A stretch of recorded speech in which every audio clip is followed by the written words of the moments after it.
Welcome to Marketing Triage, the Holdcom podcast for healthcare marketing challenges.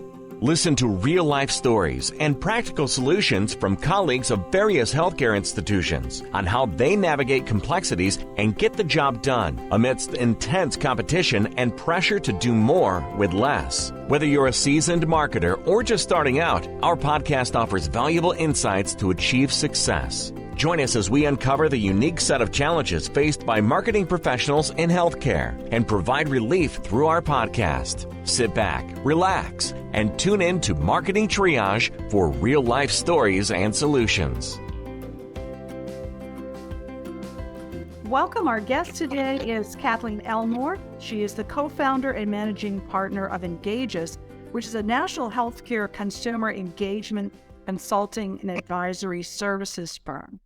It's very interesting because Kathleen was one of the earliest pioneers in using behavioral economics, as well as the latest in clinical research, to create evidence-based communications on what works to drive consumer healthcare behavior.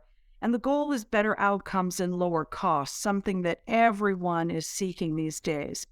Recently, she was selected as consultant member of the first ever FDA's Patient Engagement Advisory Committee. So today, Kathleen joins us, and we're going to discuss using communications to drive and improve consumer healthcare behavior. So welcome, Kathleen. Thanks, Deb. I'm thrilled to be here. So you're at the center of what is perhaps the most challenging intersection in communications today, and that's driving and improving how consumers behave when it is directly related to their healthcare, because everybody in healthcare wants better outcomes and lower costs. So there's a lot at stake here. Can you give us first some insights on exactly what is at stake and why your clients want to change very difficult, something difficult like a consumer health behavior? Absolutely. As you know, there is so much at stake. We have a $4.3 trillion challenge in the U.S. today that we call healthcare. And that is not just, paid for by the organizations. A lot of that is paid for by the consumers. There's more and more cost sharing happening. And so what's happening today is there's real kitchen table economic decisions being made. Do I refill that medication or do I put food on the table? And so the more we can drive the right behaviors to help consumers lower their own costs, the more that will help alleviate those burdens. But most importantly, consumers' health is at stake. We have, a chronic condition. We've got mental health epidemic. We've got a lot of things going on that we want to help drive the right behavior so that consumers can get more engaged and have better outcomes. So you bring a very unique approach to the work using consumer marketing data, evidence-based communications. Talk to us about that, and how does that make the messaging more relevant, and how does it inform what you do? Sure. So my background is pure consumer. I used to work for companies like Procter & Gamble and General Mills. I like to say I was getting you to eat when you weren't hungry and buy things you didn't need. And so I was thrilled to come to healthcare in 2005 and bring all of those methodologies, the data-driven targeting and segmentation, the behavioral science, the A/B testing, to healthcare to drive healthy behaviors instead of just purchase. I landed at a company called Silverlink. My role there was head of engagement sciences. And over the 12 years that I was there, we launched over 1 billion consumer interactions using A/B testing. And so very quickly peeled back that onion as to what works to drive which specific populations to which specific actions. And what's fascinating is it gets exponentially complex and personal fast. And I'll give you an example. So when I was at General Mills, I worked on Cheerios. And so on Cheerios, our target market is very narrowly defined. It's affluent moms who have brand new babies. And we only need them to do one thing. We need them to buy Cheerios. We don't even need them to keep eating Cheerios, frankly, as long as they keep buying Cheerios. Now, switch that to healthcare. We have every walk of life, every demographic, education, income, ethnicity, you name it. And then we have two other classes of data that are very predictive and very impactful on how consumers interact with the health system and their health care. And those two classes of data are really health status. That's how I view my own health as compared to my peer group, as well as social determinant of health barriers. And those are things that are getting in the way for average people to actually go get their health taken care of. Things like transportation and food scarcity, all of those things. And so really thinking about creating messages that can actually address that complexity of the person that we're talking to, right, becomes overwhelming. And then at the same time, going to that other side of the coin of what I need you to do. I need you to do, tons of different things. I need you to stay adherent on your meds, get your screenings, get your well visits, stay loyal, pay your bills, all of those things. And so as a consumer, I might be great at getting my screenings, but I'm terrible at med adherence. And so when you think about the complexity of all of those messages for all of those actions against all of those different people, right, it's no wonder that this is a challenge. Yeah, perhaps the most complex consumer picture is what you just outlined. I like one of the things that you say at Engagys, which is you understand the strategies and practicalities needed to achieve consumer behavior change. I'm not sure that I hear practical used much anywhere anymore. Tell us, what are the practicalities that are involved in all of this? Absolutely. And so the first practicality I'll talk about is kind of where the consumer is in their own journey. And that's a cliche and it's overused, but it really is meaningful. And I'll give you an example. We were recognized years ago by NCQA for moving the needle on colorectal screening. Colorectal screening is a really hard measure to move, and because of the prep is so involved, as you can imagine.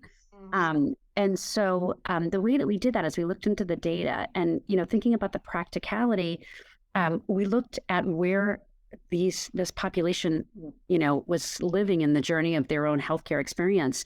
And so for folks that hadn't picked a primary or ever gotten a well visit, to go ask them to go to get a colorectal screening was just noise. And so for the folks that hadn't picked a primary, the message was, pick your primary.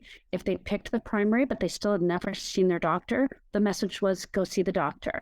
Then if they had done both of those and they'd actually, had those in that engagement, we could then say, go get your colorectal screening. But even then, we personalized it by barrier, personalized it by where they were in terms of their own level of engagement, their health status, everything else, so that we could actually, again, help meet them where they were and take them to that next step. And I think that's on everyone's mind these days, but it's easier said than done.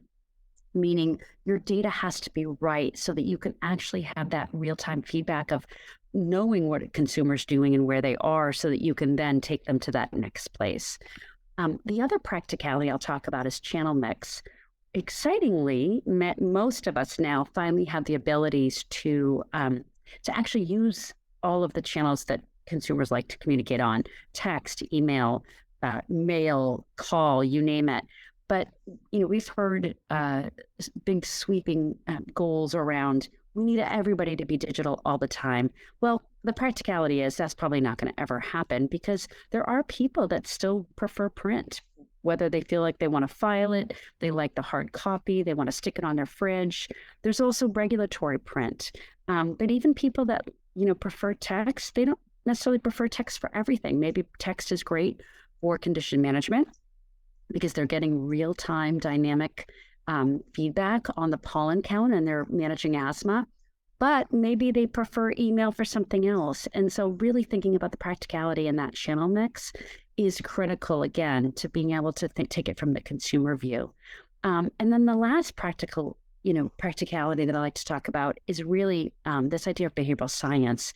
There's so much behavioral science that we can use, but the devil's in the details as to whether we're using it successfully or not. And so, again, giving you that example of colorectal screening, if your barrier to going to get a screening, Deb, was fear of the prep, you hate that chalky liquid, you hate, kind of losing a day and a half. And my barrier was time. For someone to say to me, hey, but the liquid tastes so much better these days, and my barrier is time, that's just noise. And so getting really practical about that individual consumer and what they need is critical to driving behavior. So those are really key differentiators. I think that if you don't get someone, I used to say, if you don't get someone to turn their head and look at you and you send them messages, you're just hitting the back of their head. So that's exactly what you're talking about. Tell us, what do you think are the pillars of successful campaigns and centers of excellence? I imagine you've just outlined some of them, but whenever you think about a campaign, are there 3 or 4 pillars that you always think about? Absolutely. So we here at Engagys approach consumer engagement really with this idea of what I call the waterline. There's all of these things happening above the waterline that consumers actually experience directly. That's your targeting and segmentation, your channel mix of how seamless or frankly not seamless it is, has a real impact on how consumers act. It's the behavioral science and the messaging. It's the A/B testing, all of those things. Consumers are actually, feeling directly. But in order to make all of that optimized and work, there's all this below the waterline foundational work that needs to be done. And that's your typical people, process, technology. Do you have the skill sets in your organization to drive consumer behavior at this level? Is your data puddles set up in a way that they can feed a data lake and make that accessible across the organization? Even stepping back, is your data standardized across your organization? We've been at a client where the first name was first in marketing and the first name was last in clinical. And so trying to standardize data to be able to use it to drive behavior is kind of that foundational piece. There's also even knowing what your communications are. We worked with a large client that had 5,000 different communications happening across the organization. And because, it's traditionally very siloed, the right hand didn't always know what the left hand was doing. And so a great example of that was a regional blues plan sent out a data breach notification. And the next day, a different department sent out a consumer sat survey, right? Coordinating those would have yielded a much more actionable picture of where they really were in satisfaction versus hitting them right at a moment that they were highly unsatisfied. So those are the things that, when we think about those pillars, we really look at kind of that idea of the engagement funnel, the targeting, the channel, the messaging, all of those things. And then we look at the kind of under the water of what do we have to work with? What are the technology capabilities in-house? What are the people set skills? And what kind of processes are you using to actually drive this behavior change? We're doing some cool work on processes, in particular, taking it from kind of that waterfall approach to much more agile approach so that we can test and learn and become much more of a rapid experimentation engine. Well, I think if we could adopt some of this across the board, we'd have much, much more successful communications. I promised you I'd keep it to 15. I thank you so much. You've given us a rich insight in such a brief amount of time. And I thank you for your willingness to share it with us today. Absolutely, Deb. It was fun. Let's do it again. Thanks so much, Kathleen. Thank you for tuning in to Marketing Triage, the Holdcom podcast for healthcare marketing challenges. To stay updated with the latest trends in healthcare marketing, subscribe to our podcast. If you have any feedback, suggestions, or would like to be a guest on our show, please contact us through our website or social media channels. We are always looking for new perspectives to share with our audience. Thanks for listening to Marketing Triage, where we provide real-life stories and practical solutions for healthcare marketing challenges.